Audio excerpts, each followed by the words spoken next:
জান্নাত লাভ করা দুনিয়ার মানুষের সবচেয়ে উচ্চ আকাঙ্ক্ষা। জান্নাতে যাওয়া এটা দুনিয়ার মানুষের সবচেয়ে বড় সৌভাগ্য। জান্নাত যারা পাবে খালিদিনা ফিহা, সেখানে চিরস্থায়ীভাবে থাকবে। এই জান্নাতে দুই ধরনের নারীরা প্রবেশ করতে পারবে না, সেখানের ঘ্রাণও পাবে না। এই কোন শ্রেণীর মানুষ, কোন শ্রেণীর মহিলা, কোন শ্রেণীর নারী যারা জান্নাতের ঘ্রাণও পাবে না? সেই জান্নাতের ঘ্রাণ তো দূরে যাক, অনেক দূরে অবস্থান করবে তারা। জান্নাত থেকে বহু দূরে তাদের অবস্থান থাকবে কিয়ামতের মাঠে।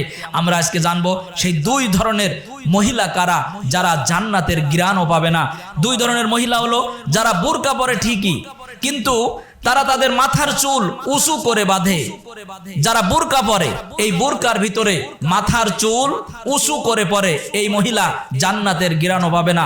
দুই নম্বরে ওই সকল মহিলা যারা পা দিয়ে হাঁটে, পায়ে হাঁটার সময় হাই হিল পরে, উঁচু জুতা পরিধান করে, এই সকল মহিলারা জান্নাতের ঘ্রাণও পাবে না। আবার বলছি, জান্নাতের ঘ্রাণ পাবে না দুই শ্রেণীর মহিলা। এক নম্বরে যারা বুরকা পরে, বুরকা পরিধান করা সত্ত্বেও যাদের চুল হাই করে রাখে, উঁচু করে রাখে, উঁচু করে বাঁধে, এই মহিলারা জান্নাতের ঘ্রাণ পাবে না।